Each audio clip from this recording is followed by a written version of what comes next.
Ça va gros? T'arrives à respirer? Bouge pas sa tête, bouge pas sa tête, bouge pas sa tête. T'arrives à respirer? Clap, salut à tous les gars, c'est MTRO, on se retrouve pour une vidéo. Ça fait très longtemps que je n'ai pas tourné de vidéo, ça fait très longtemps que j'ai pas roulé en moto. D'ailleurs je tiens à remercier mon frérot Risque tiré du Bagé qui m'a gentiment prêté sa moto pour que j'aille rouler un peu, que j'aille filmer un peu tout ça. Franchement c'est une moto de fou furieux, elle fait un bruit, elle fait beaucoup trop de bruit honnêtement. En tout cas ça me fait extrêmement plaisir de vous retrouver, de vous parler, de vous à moi en vidéo, parce que sur Instagram je suis toujours actif, je vois tous les messages, je réponds à tous les messages. Donc merci encore 1000 fois pour ce soutien. Je vais pas passer par 4 chemins, on va directement rentrer dans le vif du sujet. Retour sur mon accident qui a eu lieu maintenant il y a 5-6 mois, qui a failli me coûter la vie tout simplement. Ça m'a coûté déjà pas mal de choses, pas mal de blessures. Heureusement j'ai retrouvé de la mobilité, j'ai encore mal, je peux pas rouler trop longtemps, mais bon ça fait toujours plaisir le fait de monter sur une moto. Je tiens à préciser également qu'il n'y aura aucune image choquante lors de cette vidéo. Dès l'instant qu'il y aura une image un peu sensible, je vais faire en sorte de la flouter pour que tout le monde puisse regarder la vidéo sans pour autant être choqué des images. La vidéo est vraiment adaptée à tout le monde. Allez c'est parti, je vais démarrer le monstre et on va y aller, on va aller se balader tranquillement. Écoutez-moi ça, c'est n'importe quoi. Et elle fait des flammes à chaque coup de gaz. Oh les gars, pour tous ceux qui me demandent si j'ai peur de reprendre la moto, salut mec, si j'appréhende de refaire de la moto, bah non, pas du tout. Le pourquoi du comment, parce que j'ai plus du tout aucun souvenir de l'accident. À partir de 15 minutes avant l'accident jusqu'à 6-7 jours après, je vous cache pas que ça fait un peu peur. Au final, je me suis pas vu en mauvais état plus quoi, vous voyez ce que je veux dire. En tout cas, je tiens à vous remercier énormément pour le soutien que vous m'avez apporté pendant tout ce temps. Oh là là! C'est vraiment, je kiffe le bruit et le fait de retrouver un peu la route, les sensations de la route. Là en général, je faisais et puis je montais, mais là pour l'instant il va pas trop avoir de roue arrière par rapport au poignet. En tout cas pour l'équipement les gars, en général j'insiste pas trop là-dessus parce que pas un bon exemple, mais pour le coup en fait c'était une journée où on devait vraiment rouler en campagne sur les petites routes tout ça, donc j'ai eu la chance d'avoir mis ma combinaison full cuir by Autoshopping. Tu connais, j'ai eu des grosses blessures dues à ma chute, mais comparé à ce que j'aurais eu si j'avais pas d'équipement, déjà je ne serais plus là pour vous en parler. Donc vraiment merci à l'équipement. Je vous dis ça, mais je suis ensuite, c'est pas un bon exemple, je suis d'accord, mais actuellement mes équipements sont tous troués, découpés, arrachés. Donc en attendant, je roule très peu, c'est vraiment une des premières fois que je roule, c'est pour ça que je me permets d'être en suite, même si c'est vraiment pas bien. D'ailleurs, je vais vous reprendre tout de suite, je vais aller chercher ma voiture, mes équipements cassés, et je vais vous montrer ça en vidéo. À tout de suite. Nous revoilà les gars en voiture ce coup-ci. J'ai juste à côté de moi mes anciens équipements tout cassés. Je vais vous montrer ça tout de suite. Je vais m'arrêter un peu plus loin. Les gens que je croise, ils me voient avec le casque. Ils doivent se foutre de ma gueule. Ne vous inquiétez pas pour les deux voyants, il y en a un c'est le SP off, donc c'est normal.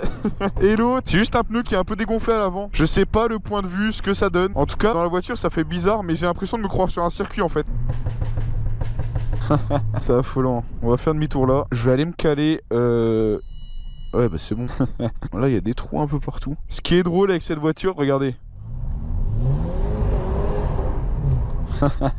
Derrière, je sais pas si vous voyez derrière. Par contre elle sera dégueulasse du coup. Ouais, je vais aller à droite. Ouh, je vais me caler juste là, incroyable. Bon du coup, les gars ne jugez pas l'extérieur par contre, elle doit être dégueulasse. Ouais ça va. Ça se voit pas trop en fait avec le mat si je fais ça par contre. Ouais, voici mes équipements les gars. Ça c'est une jambe à moi. C'est ouais, comme vous pouvez le voir, c'est une jambe à moi. Ma combinaison qui est encore attachée mais qui a plus de jambes. Ça ressemble à rien du tout. Là, j'ai plus de jambes, elle est encore accrochée par le zip là. Franchement, elle a pas bougé. L'efficacité du cuir, regardez, ça a vraiment griffé fort, mais ça s'est pas ouvert. Comme vous pouvez le voir, je le conseille. Vraiment au top du top. Pour les bottes, je sais pas si vous allez le voir. Et raflé là. Devant, heureusement qu'il y avait la partie métallique. Bah, c'est quand j'ai fait dérouler boulet quoi. Et l'autre jambe, là, ça a tout frotté. Là aussi, les parties métalliques. Là aussi, les parties métalliques. Ça a vraiment fait le taf. Mon gant, je vais vous le flouter parce que il y a un peu de mon ADN dessus. Il a été ouvert. Malheureusement, ce qui a causé ma fracture ouverte. Ça fait quand même chier de voir tout ça découpé là avec ma jambe là qui ma jambe toute seule là. Et pour le casque, la petite visière, elle est presque nickel encore. Elle est rayée là, tout le flanc gauche, il a morflé. Il a pris cher aussi, il a plus d'aileron, il a de la terre partout. Il est raflé de partout, la GoPro et partout le côté gauche, comme vous avez pu le voir, il a éraflé, il a été bouffé quoi. Crash test effectué, crash test validé. Voilà. Merci à tout ça de m'avoir sauvé la vie. Et n'hésitez pas, moins 20% avec le code MTHERO sur tout le site Motoshopping, mon partenaire officiel, pour vous protéger et vous équiper au maximum.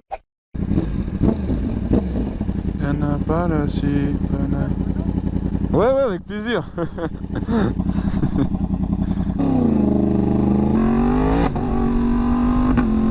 Ah les gars, regardez, je vais sur Instagram, dans mes mentions, regardez ce que je vois. Il m'a mentionné, je vais repartager ça. En tout cas, merci à toi frérot. Et t'as une belle petite voiture. J'aime bien. Les gars, tant que j'y suis, j'en ai eu les conséquences pour mon accident. C'est pour ça que je vais vous en parler aussi, pour vous en informer, pour que vous fassiez vraiment attention à vos assurances. En France, il n'y a pas énormément de courtiers et d'assurances vraiment dédiés à 100% à la moto. Faites vraiment attention chez qui vous allez. Dans mon cas, je vous cache pas, j'aime pas trop tout ce qui est paperasse, les recherches, les documents, les mails. Comme beaucoup d'autres, je pense. Pas mon truc, je suis pas fan. Déjà les gars, un bon assureur doit automatiquement vous demander si vous êtes équipé d'accessoires, que ce soit corporel ou moto, avec une facture à l'appui. Ça, c'est déjà obligatoire. Moi, j'avais pris un courtier il y a 2 ans pour ma MT-09. C'était Romain Candela chez Assurance. Du coup, pendant 2 ans avec ma 09, il n'y a eu aucun souci parce que j'ai eu aucun pet. Et malheureusement, il y a eu un souci lors de mon accident avec la 1290. Pour faire simple, rien que mon casque AGV Pista GPR d'une valeur approximative de 1300-1400 € avec la visière, j'ai été remboursé 110 €. Dites-vous, c'est même pas le prix de la visière. Je vais vous expliquer le pourquoi du comment. J'avais une assurance avec ma 09 avec 5000 € d'accessoires moto et 2500 € accessoires corporels. Et le jour où j'ai été acheter ma 1290, j'ai envoyé un message, je lui ai dit j'aimerais bien faire une inversion des contrats, juste changer la moto mais garder les mêmes conditions, les mêmes garanties. Ensuite, j'ai reçu la carte grise, le papier d'assurance, tout ça. Donc je m'en suis pas alerté spécialement. Et malheureusement, après accident, je reçois du coup un message de mon assurance qui me dit vous allez être remboursé de temps pour votre moto.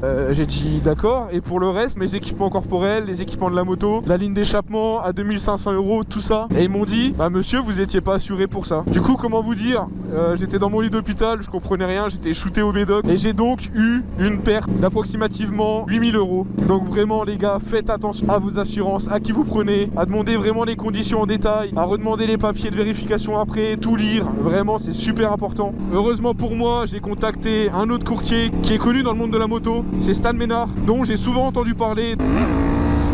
Putain, même en 4 elle lève. Je suis calme, je vais pas lever, je vais reprendre tranquillement, je vais vous parler, mais bon, ça me manque quand même. J'ai juste abaissé un rapport. Non. J'ai contacté Stan, je lui ai montré tous les dossiers, tous les messages. Il m'a dit c'est pas normal, je vais m'occuper de toi. Je le remercie encore énormément parce que c'est grâce à lui aujourd'hui que j'ai pu m'acheter ma nouvelle moto. C'est pas celle-là, c'est une moto qui est dans le garage. Certains savent c'est quoi, mais c'est vraiment grâce à Stan que j'ai pu me racheter cette moto et l'assurer. En tout cas, il a fait en sorte que je récupère le maximum d'argent. Par la suite, il a créé un dossier béton, main dans la main avec l'assurance chez qui j'étais pour l'emmener directement à la protection juridique pour vraiment que je sois remboursé au maximum et que je retrouve mon argent. Et le clou du spectacle, le gestionnaire du sinistre étant un abonné à moi, il savait très bien que j'étais full équipement, que ce soit sur moi ou sur la moto. Il a directement prévenu ses collègues pour vraiment prendre mon dossier en compte et avec attention. Encore merci à toi mon Stan pour m'avoir aidé, pour m'avoir accompagné pendant cette aventure. Avec le temps, on a créé une amitié, je suis déjà allé chez lui, on a passé des moments humains et pas que les réseaux. Par la suite, on a fait un jeu concours sur Instagram où on faisait gagner un iPhone 13 Pro Max 9. Franchement, ça vous a bien plu, ça a bien marché. Donc vraiment, je pense que c'est une belle histoire qui commence. Et puis comme je vous dis à chaque fois, ce n'est que le début d'une belle aventure je pense. Donc merci encore de me suivre, merci encore d'être là, d'être fidèle. D'ailleurs ceux qui veulent des devis, vous avez des devis gratuits, vous avez juste à remplir un formulaire, c'est super rapide. Et ensuite ils traitent votre dossier. Mais en tout cas n'hésitez pas à le contacter pour des devis gratuits. Franchement il m'a sorti des prix hallucinants. Putain il pleut. Oh la vache, c'était pas prévu ça les gars. Ouais. Oh la vache. Ici il n'y a pas plu. Alors que moi je suis complètement trempé. Et voilà, et là c'est le calme. Je viens de me prendre une tempête. Maintenant, grand soleil. Oh la vache. Moi j'étais dans la tempête là derrière. Et là c'est le ciel bleu. Voilà, le sol a l'air à peu près sec, il n'y a pas plu. C'est n'importe quoi ce temps.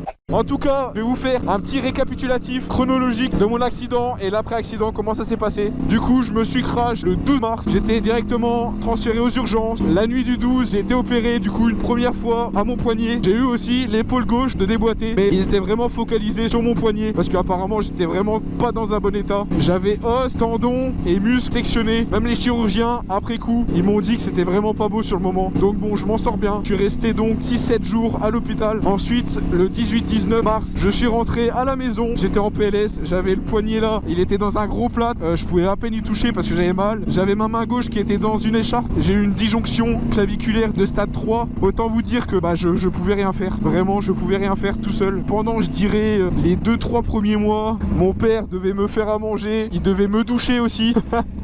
Du coup, le 18-19 mars, de retour à la maison avec des visites tous les 3-4 jours. Je remontais à Nancy pour des visites quotidiennes pour voir un peu l'évolution de mon poignet, comment ça se passait, si tout allait bien. Ensuite, le 27 mars, direction Nancy pour la deuxième opération qui a été très difficile. Donc, je devais repartir le soir même. Malheureusement, je suis reparti 4 jours après parce que l'opération s'était mal passée. Donc, déjà super.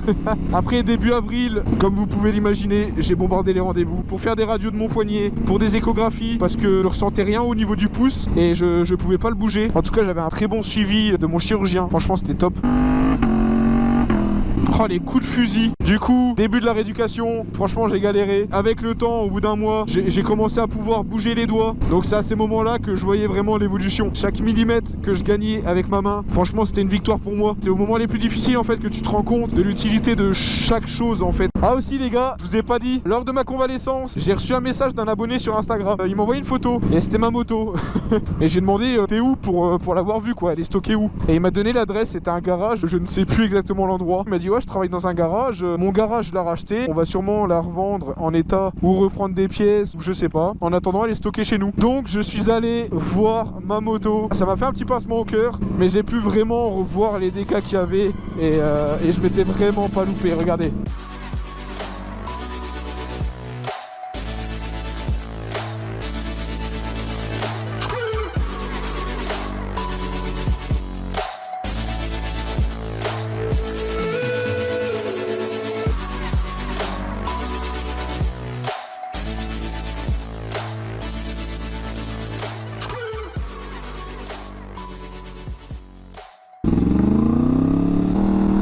Oh la vache, il jette de la merde.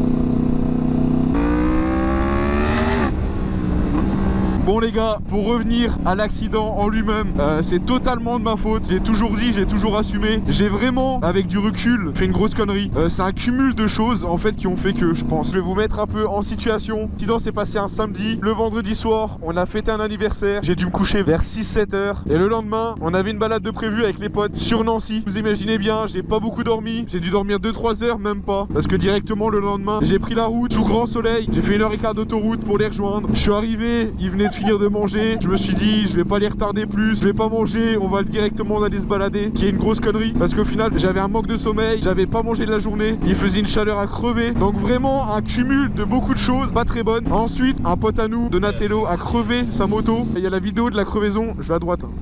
D'ailleurs, il y a la... Elle rigole. Elle a calé.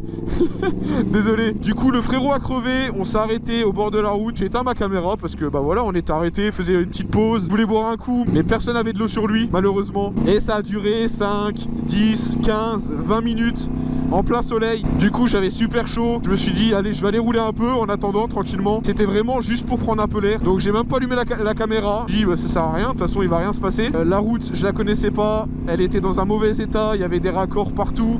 Il y avait des trous dans le bitume. Et j'ai été bête. J'ai fait un aller-retour sans connaître la route, à une vitesse non adaptée à la situation. C'est totalement de ma faute. Ce qui a causé mon crash. Je me suis étalé dans le fossé à une violence pas possible. Mon corps s'est mis en sécurité lors de la chute. J'ai plus aucun souvenir de ça, heureusement. Et après ça, mes frérots sont arrivés assez rapidement sur les lieux. Il y avait déjà sur les lieux 1 ou 2 voitures, il me semble. D'après les vidéos, hein, parce que moi j'ai eu plus aucun souvenir. Des personnes qui se sont arrêtées, qui me regardaient de loin. Ils ont pas osé venir me voir parce qu'apparemment c'était pas très beau. Donc ils sont restés à distance. Ils essayaient de me parler de loin. Évidemment, je répondais pas, j'étais inconscient. Mais en tout cas, je tiens à remercier encore des millions de fois mes frérots qui étaient là pour moi, qui m'ont sûrement sauvé la vie. Le fait d'avoir une bonne réaction rapide, même devant moi, j'étais inconscient, je respirais bizarrement. Ils ont été là, ils ont eu du sang-froid, ils ont eu une très bonne réaction et je les en remercie encore 1000 fois. Il y avait Monsieur Willing, le Fit Biker National, Coco Biker, Donatello, Elmo7 et ADXTX. Donc merci encore à vous les gars et désolé de vous avoir fait vivre ce moment. Pour ceux qui demandent les images du crash, comme je vous ai dit, j'ai pas les images du crash. Par contre, je vais mettre les images en fin de vidéo de Coco Biker. Il est arrivé sur les lieux en premier, il me semble. Bien sûr, elles seront floutées. On fait la course. Moi, y a pas de souci. Vas-y mec, hein, maintenant que t'es... ouais, maintenant que t'es engagé.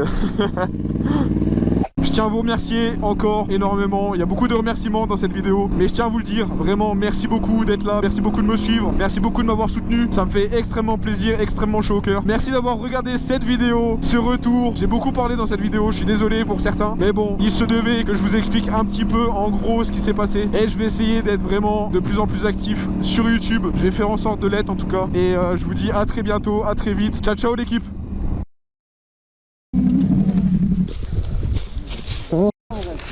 Ça va gros? Ouais, t'arrives à respirer? Ça va gros? T'arrives à respirer? Bouge pas sa tête, bouge pas sa tête, bouge pas sa tête. T'arrives à respirer? Parle-lui, parle-lui. Respire mon gros, respire. Au moins, je sais pas. Non, non, non, touche pas, on sait jamais, touche pas, on sait jamais gros. Oui, au moins ça mon gars, faut qu'il Mais respire. gros, si on touche le cou, c'est risqué Mais gros. faut qu'il respire gros. Putain! Putain de merde, putain de merde. Laisse-le, touche pas gros, touche pas. Vite, touche pas, sérieux. Calme, vite, mets-toi, pose-toi. Lui il est blessé, il me parle pas. Je suis pas sûr qu'il soit conscient Je suis monsieur. pas sûr qu'il soit conscient mais il respire. Il respire très fort. Il respire très fort mais il a encore son casque. Vas-y, fais doucement, fais doucement. Essaye juste de baisser le truc là. Attends, on va essayer de mettre mon sac sur le... Il respire très fort. Il est dans le fossé. Je sais pas, je crois qu'il a le bras cassé, je suis pas sûr. Ouais, là. Tu m'entends? T'arrives à parler gros? Est-ce que tu nous entends? En fait c'est parce que son nez il saigne. Il veut pas ouvrir la bouche. Si tu m'entends, serre-moi la main un peu non? Les pompiers vont arriver, t'inquiète, on a déjà appelé, ok? Ouais, le mieux c'est de le laisser comme ça gros. Ouais, très fort. On va pas le mettre sur le côté comme il dit le... Bah le problème c'est qu'il est debout en fait. Je suis là. Reste allongé. Je suis là. Je suis là. Je suis là. Tu veux mettre un truc sur sa tête, genre des gants ou je sais pas.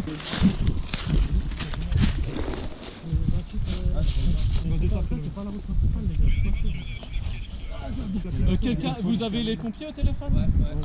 Oh les gars, il y a la police qui arrive les gars. C'est pas des pompiers ça, c'est pas possible. Mais gros, Ils nous ont raccroché au nez là? Ouais. Bonjour, sapeur-pompier volontaire. Sapeur-pompier aussi? Ok. Vous avez déjà appelé On a appelé, alors je sais pas parce qu'ils ont été accrochés, donc je vais bien vérifier. Ouais, vérifiez.